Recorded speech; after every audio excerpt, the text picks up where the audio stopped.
Candidato, nós sabemos que essa discussão é de âmbito federal, mas vale aqui como uma curiosidade para o Osmar Dias. O senhor é a favor do ensino religioso nas escolas? Eu votei a favor, porque quando eu estudei aqui no Colégio Marista, a gente tinha como disciplina normal ensino religioso. Eu escolhi um colégio dentro da minha profissão de fé, dentro da minha religião. Cada um vai escolher na sua profissão de fé, que tem que ser respeitada. Os evangélicos, os católicos. Eu acredito que é uma forma, inclusive, de a gente fortalecer os valores de família, de trazer a família mais para dentro da escola, da gente combater droga, da gente combater maus hábitos. Sou a favor, tanto é que votei a favor no Senado. Candidato, Terezinha, que está em casa, mandou e-mail. Há movimentos que tentam retirar o ensino religioso das escolas públicas, né? O que o senhor pensa sobre isso? E também, já está respondido, ela pergunta como é que o senhor vai lidar com essa questão que envolve também a política, né? Que alguns movimentos querem retirar os símbolos religiosos das escolas, das instituições públicas e também das escolas. Eu sou contra qualquer tipo de discriminação, de preconceito. E sou a favor de que as pessoas tenham liberdade total de exercer, dentro dessa liberdade total, a sua fé, a sua religião. E não há por que a gente querer coibir, proibir o que é tradição da nossa cultura. A nossa cultura é ter religião. Nós somos ou católicos ou evangélicos e cada um tem que ser respeitado dentro da sua tradição religiosa. Eu sou de uma família que frequentava todos os sábados à noite a missa ou todo domingo de manhã. Eu aprendi isso e continuo, quando posso, fazer isso. Só agora na campanha que não está dando tempo. Mas tem que ir à missa, hein, candidato? Mas eu vou na missa. O irmão Pedrão já me deu uma bronca ali, nesse domingo eu vou na missa. Candidato, algumas escolas estaduais estão tendo problema com a merenda. Elas estão servindo merenda seca. E o senhor fala na sua proposta que vai estudar e implantar melhorias na merenda escolar, com destinação de mais recursos e valorização da produção alimentar local. Como é que vai ser isso? Eu não vou fazer o que é feito em Curitiba, né? Privatizar a merenda escolar. Lá é privatizado. Essa história de privatizar é uma coisa que a gente precisa prestar muita atenção. Até outro dia eu li no jornal aí dizendo assim, o Osmar está querendo discutir o passado. O candidato adversário falou, o passado da venda do Banco do Estado vai até 2029. Então é futuro, que a gente vai pagar 750 milhões por ano por causa daquela maldita venda do Banco do Estado, que o candidato votou e acha que é normal. Eu vou tratar essa questão da merenda escolar dentro de um programa de Estado. Qual é esse programa de Estado?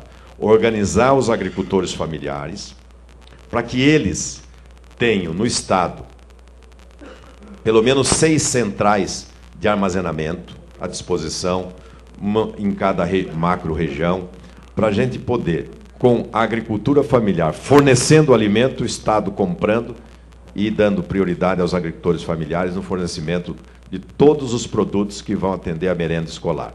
Esta junção da agricultura familiar com os programas de abastecimento do Estado e o programa da merenda escolar vai ser realmente um dos carros-chefes para a gente viabilizar mais agricultura familiar e ter uma merenda de mais qualidade nas escolas. Candidato, tem muitas professores nos assistindo, nos ouvindo, que estão doentes, que estão se afastando do trabalho por causa da violência nas escolas, sentem-se ameaçados e impotentes para lidar com essa situação. O que o senhor tem a dizer para esses professores?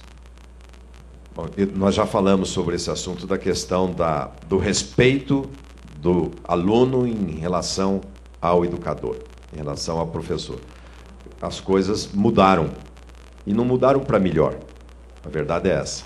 E se não mudaram para melhor, tem que ter uma participação do Estado maior para que a gente tenha a participação da comunidade num movimento, num mutirão pela educação e pela formação dos nossos jovens, das nossas famílias, participando diretamente da educação nas escolas também. Eu creio que se a gente não trouxer a família para dentro da escola, se a gente não colocar assistentes sociais, psicólogos, para orientar tanto os educadores quanto as famílias, fica difícil de resolver esse problema. Então, o caminho É por aí. A gente Exato. ter educador, a gente ter assistentes sociais e psicólogos para fazer esse mutirão junto com a família. Candidato, quais foram as pessoas que fizeram o seu plano de governo para a educação? Bom, nós temos... Maurício Requião me deu muitas informações, muita opinião. A secretária Ivelise, que é a atual secretária de Educação. E eu tive a participação também direta da APP, sindicato, que me deu uma proposta pronta que eu extraí dali muitas das propostas que eu estou discutindo no Estado. A APP Sindicato, aliás, resolveu me apoiar em função de eu ter assumido o compromisso com a APP das propostas que a própria APP fez. Já tem um nome para assumir a secretaria caso o senhor seja eleito? Se eu assumisse um compromisso desse, eu não merecia ser candidato, quanto mais ser governador. Mas eu assumi um compromisso com os educadores do Paraná. Será um profissional do serviço público, portanto, um educador do serviço público, que será secretária ou secretário de educação. Assim como o secretário de ensino superior também será alguém do ramo. Não vai ser alguém que não tenha conhecimento para não tocar com competência uma pasta tão importante quanto essa. Fiz o mesmo questionamento para um candidato que passou aqui. No começo da entrevista, o senhor disse que para assumir um cargo público como governador, presidente, não há necessidade de ter ensino superior. Para assumir a Secretaria de Educação, tem que ter curso superior? Tem que ser um profissional do serviço público e, portanto, se é um professor, tem que ter o curso superior. Candidato, o senhor propõe no seu programa a revisão da hora-atividade do professor. A lei do piso salarial prevê a ampliação da carga horária destinada a estudo e planejamento de 1/4 para 1/3 da jornada de trabalho. Então, como é que seria implantada essa revisão no Paraná? O senhor vai ter que contratar mais professores? Você está falando da hora-atividade, que hoje é de 20 e que nós pretendemos estudar. Aí não é uma proposta ainda que eu assumi o compromisso. Nós estamos discutindo com a rede, estamos discutindo com os educadores que estão me ajudando a elaborar o projeto de governo, se é possível ou não.